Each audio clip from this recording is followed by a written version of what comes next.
doctor.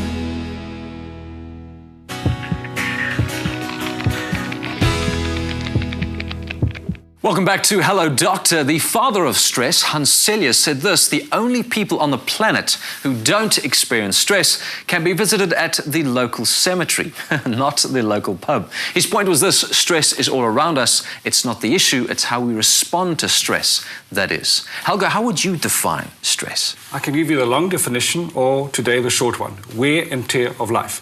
You can't run from it, it's around us, it's life.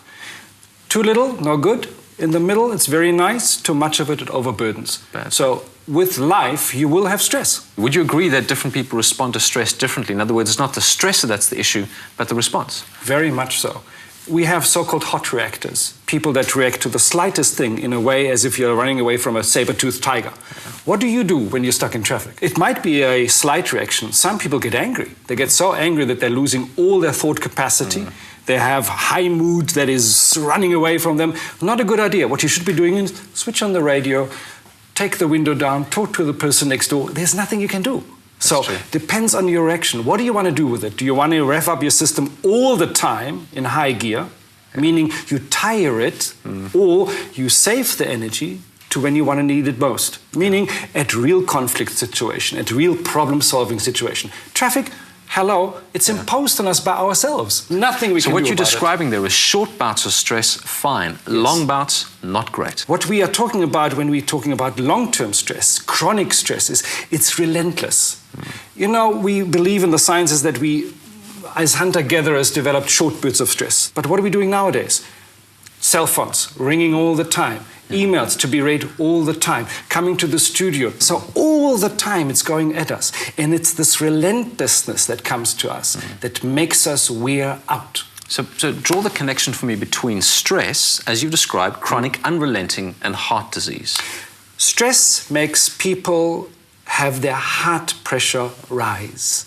The heart gets it in the end. The vessels in your system get it all the time. We're raising it, we're dropping it, we're raising it. It makes the whole system brittle, and sooner or later there's damage. And it also affects the brain.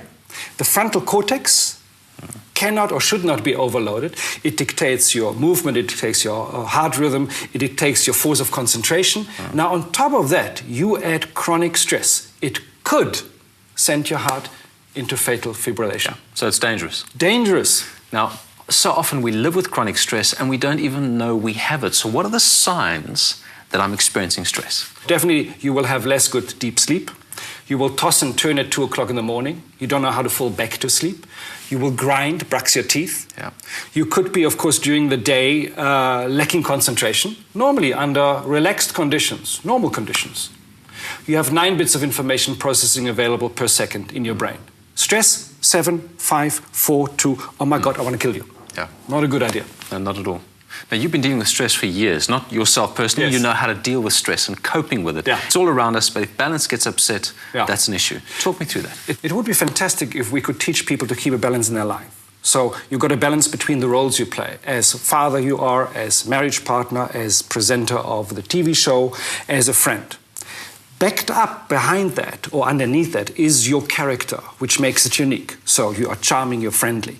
And if we have them in balance, we look kind of rounded, like we use in this model as a demonstration of where does stress come. Now, as stress hits you, a balanced person can resist it longer. The unbalanced person has weak roles, so they might be father, but they don't know how to do father, and they don't know what to do and say and feel. It's always in the weak roles. It's always where you don't know what to do or you don't want to do, where stress penetrates into your system quicker, undermines you, de-energizes, and of course you react in a way which makes you come into non-effectiveness. That's exactly what we're trying to avoid. So if I just take a step back and say, all right, so we know stress is bad for us. We know it damages our heart and our brain, etc. What are great coping mechanisms? Physical exercise, definitely. We need to burn the stress product. So if you had a stressful day, walk, run, swim, surf. Better would be even to prevent it from being released, the stress products. So be proactive. Learn autogenic training, Jacobson relaxation. Learn to meditate. See that you know, I've got traffic ahead, what do I prepare for? I switch on my favorite music, I can stand traffic better longer. If you have conflict ahead of you, prepare to know what this person is about. Do I need to come at the person with aggression, or could I be more diplomatic? So you can learn behaviors which make the reaction milder to you, milder to the system, milder to your brain, and you live longer, better. Fantastic. Give me the bottom line here, Helgo. See that you understand that life is stressful. It will be around you all the time. You can't run from it. Learn how to deal with it. Your actions count. Thanks again for those insights, Helgo. There are two kinds of people in the world. There are people who experience stress, and there are dead people. In other words, you're never going to get away from stress. The key is how you manage it.